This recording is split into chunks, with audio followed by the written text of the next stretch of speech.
give your example? Right, that's a good idea, because I'll just start with the one that that is not copied over yet. Yeah. Which was, are we live? Yes, we're live. Okay. So let me also just quickly, for those who will watch this, reiterate where we're at, and I'll just hold on. I'm just going to share my screen. Yeah, sharing screen makes a lot of sense. There. So just quickly reiterate what we've written out here. Long-term goal, Hummingbot is the definite open source trading framework. Every company is using it for something slightly different.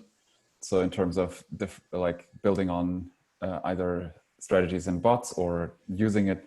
And then there's these three questions: getting more people to build on top of Hummingbot, getting a community to coalesce around Hummingbot, and create a pathway for users to migrate upwards.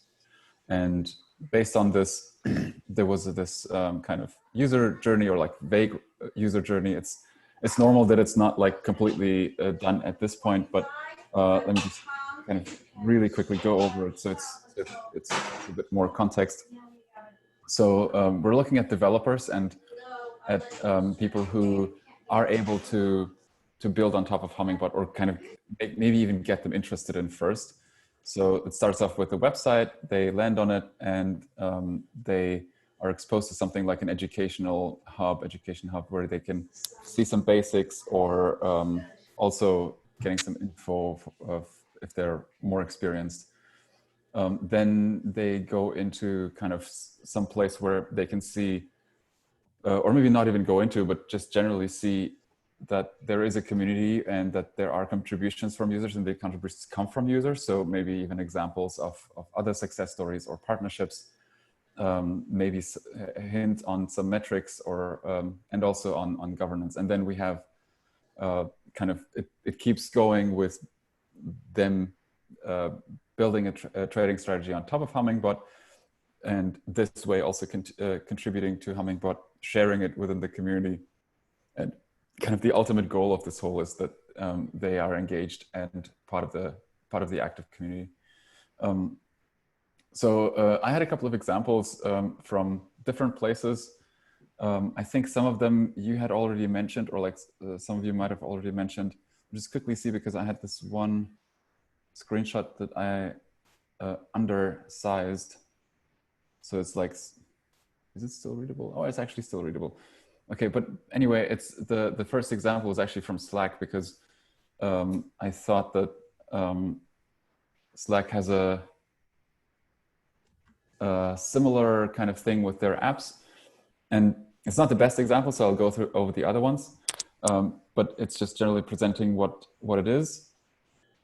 And then there was this part where they kind of visualized that there are people who build these Slack apps and have this like super basic get more out of Slack section, where you can really get just, they try to minimize the friction to getting started, either working with it, but they also have this the api.slack.com, which I really like this kind of section where this is just for building actual apps and bots, and the main page is just showing like, here's an example for sending messages automatically. Here's an example for shortcuts and like screenshots and what it could look like. It's super basic. This might even be something that's more in the kind of deeper level of of this educational hub, or maybe even like a marketplace place. Yeah, I kind of like that, the way they put it together. Then on the topic of metrics, there is Reddit, just because that's like the OG of community building. I like kind of this section. I mean, it's a very basic section that is still a indicator for the activity. So they, for instance, have like how many people are there and how many people are actually active, at least in specific communities. And I don't know exactly how they get the metrics, but I think it's more like contributions and those who are just subscribed or those who are active. at least in this one. Then Unity, for some reason, they just covered like, okay, it doesn't matter. But there's Unity and Unreal Engine who are kind of competing game engines you've mentioned before. Unreal actually doesn't look that good because, or like it's not that suitable because it's very visual. And Unity had really good kind of onboarding material for learning how to design something really quickly. And it's generally a very, very user-friendly tool. Unreal is relatively complex. But what they're doing is, I mean, they used to have that on their landing page. Now it's a separate section for learning, but they have this like, although no, that's not what I'm looking for. This is what I'm looking for. This section that says start learning now, and then like, here's how you do this, or here's how you do this. And it's, I think it even, yeah, exactly. It shows kind of the level of difficulty. We might have actually, it sounds familiar. We might have had that in the past. And here, okay, this is also covered, but this is also showing the different applications. So like what is actually possible with Unity, right? This is the landing page. So like right at the start, and then like what are the news and what have others built? So this is actually also kind of a nice thing because it's about the people who build stuff tell stories or write case studies, and they're published there. So that they can present kind of what they built and get them popular.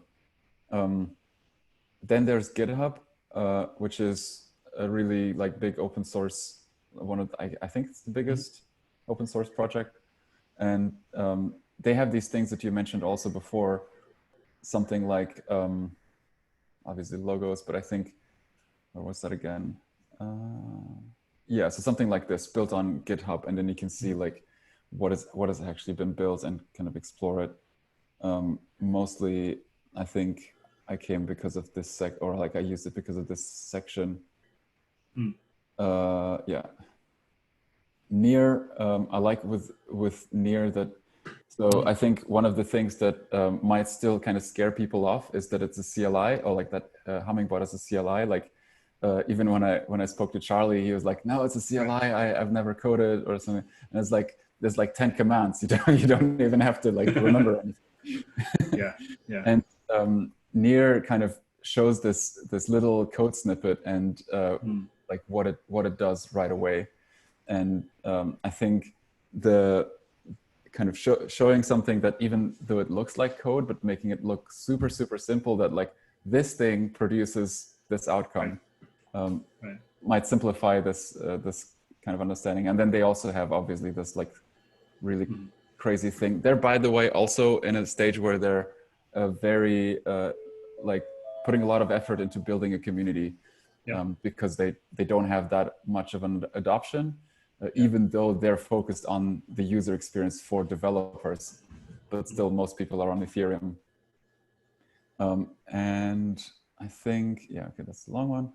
And then I just dropped in Firebase. We were using that example, I think, last time as well for a different project. But Firebase is like really, really UX, like really, really user-friendly for developers, especially, and showing like the potential that what you can build on this kind of database. And okay, this is kind of value proposition, but yeah, they also have things like integrations, extensions, and yeah, I guess I use it more because it's like puts everything really, really large and tries to not overcomplicate things. But yeah, those were for me. Sorry that took a little longer than I expected. And that was good. I will jump into mine. I only have a 2 or 3 to show. So let me share screen now as well.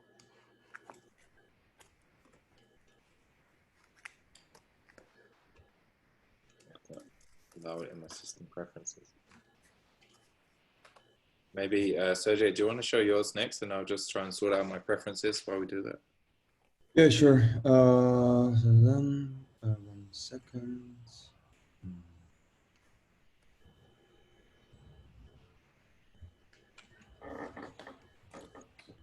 Here we go. So I also actually used the Firebase example as well. But I found this in like the nice section use cases and how they actually showed all the use cases they have, or like most of the prominent use cases, explaining without like, you know, going through like a very long article. You can kind of have like a grasp of what has been done, and of course the logo of the product or a client. So I find it quite interesting. And also I pretty much liked how they are dealing with the very complex navigation structure.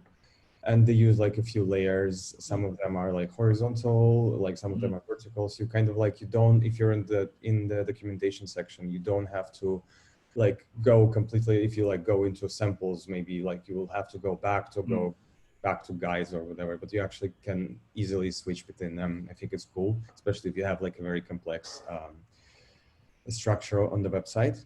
And then next one was, yeah, as like a support in Zendesk, where they have like a lot of different kind of questions in FAQ, and they also like kind of structure them in a nice way, I believe. Yeah.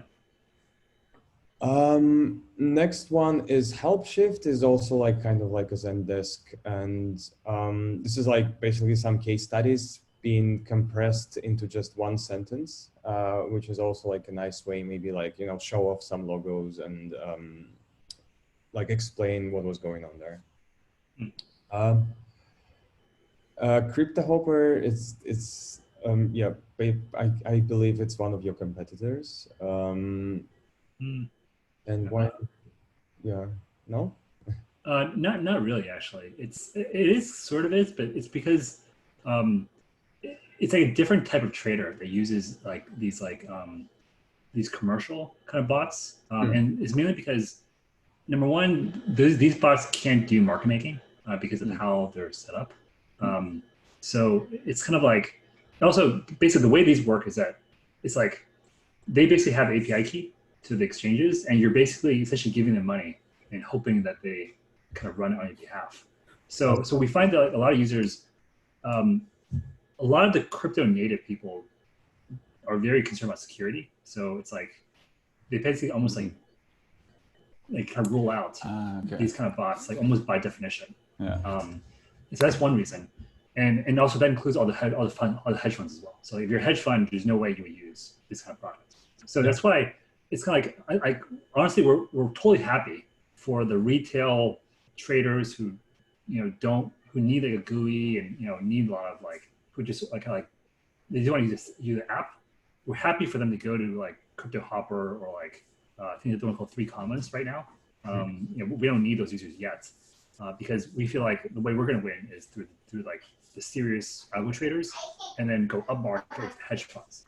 So like we don't really necessarily need to attract these retail users, now, because I think there's a lot of like it's actually more valuable for us to go up market, and also I think it's more natural given the fact we're an open source project. Okay, fair enough. Well, the reason why I included it here was I just like that they emphasized that part that you can use the simulation. You don't have to. I see. Yeah, but you're right that this is the paper trading is one important feature that a lot of people use, and I think there is something to the fact that like you can use a product without risking your real capital, and I think that's an important value proposition. So the next section is why that's like CMS kind of tool for developers to build their own custom CMS, and it's just like also like basically like a nice set of features and explaining you why you should use it, why not something else, and then they are also kind of doing well into maybe guiding you through different ways, like if you're like if a developer, if you're like coming from the business side. Then that's also content stack. Also, just like a nice way to go through the development through the documents section. Also, like nicely, like you have a nice search, you have nice categories. It just like looks kind of like you wanna go for it, and it feels friendly.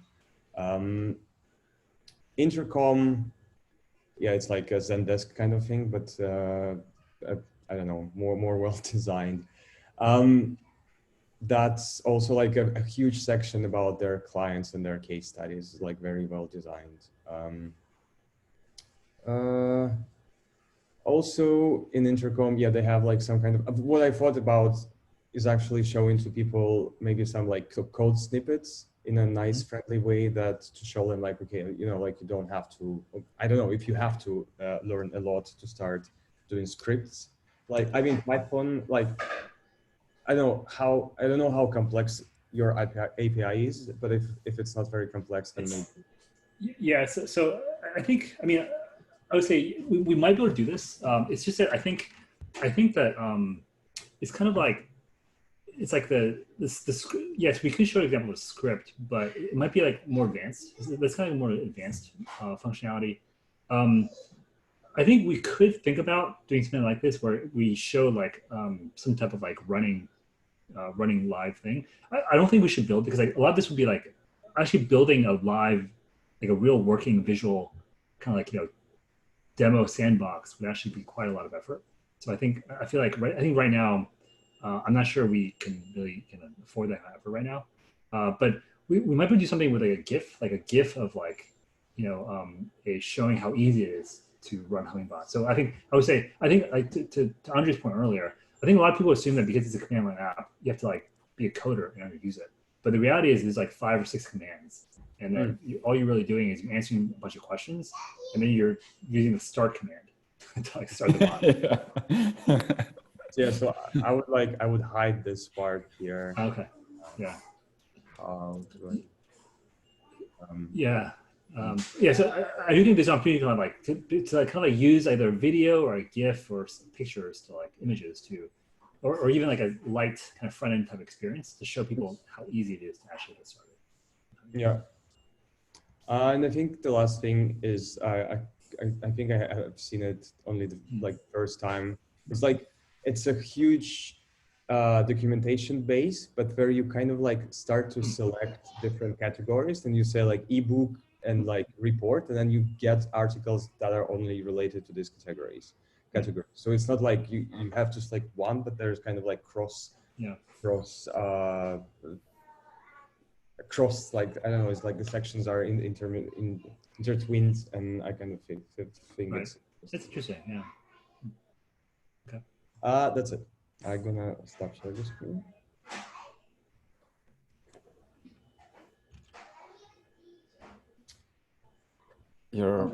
I won't be able to screen share without resetting Zoom and killing the call. So can you screen share while I talk and just try and follow me on? Yep. Do you want me to screen share, or? No, Andre can. Yeah, I can do it. I'm just dropping one more in, then I can watch. Where is the? Actually, you know that Miro has this cool function. You can click in the top right corner on the avatar. Yeah. You just follow someone's cursor. You don't even have to screen. Okay. Definitely. Yeah, actually, that's true. I can just do it now, right? Yeah. Here. And hands off. You're gonna follow me. I don't know. But anyway, so the first one that I wanted to just show you was Education Hub. And the reason why this one is interesting to me, this Moz one, is just this idea of self-selection within the hub. Same in the few that Sergey was showing, but just allowing people to kind of either by topic or level of expertise kind of jump into what they want. And then another way of doing it around the education is really to make it feel like lessons. So like feel like there is some progression, as you see with Coinbase and they do it as earning, but it's still just this idea of breaking things up into manageable chunks. As an aside, my friend is one who works on this product, and he used to be a growth engineer at Coursera. So I think it's because of his Coursera experience why he super cool. They kind of moved in this direction. Very interesting. And did he join them before they bought Earn, or he's joined afterward? I think he joined afterwards, but now he's basically leading the team that is running Earn. So I think he's borrowed a lot of his like prior Coursera experience over. Very nice. the next thing I want to show, if you go down and right, is just something that I think Kraken does well is try to let the customers or the users give some sort of indication on the page of what they're interested in, or what their level of experiences is. And then if you follow through these pages, you end up with a more tailored experience. And it also, if you go as far as like performance marketing, you know, you can be pixeling these people and then you actually get like a feeling of like who you'd want to retarget and why and what they've been looking at. But even just from the user side, I think this is pretty valuable sometimes. And then I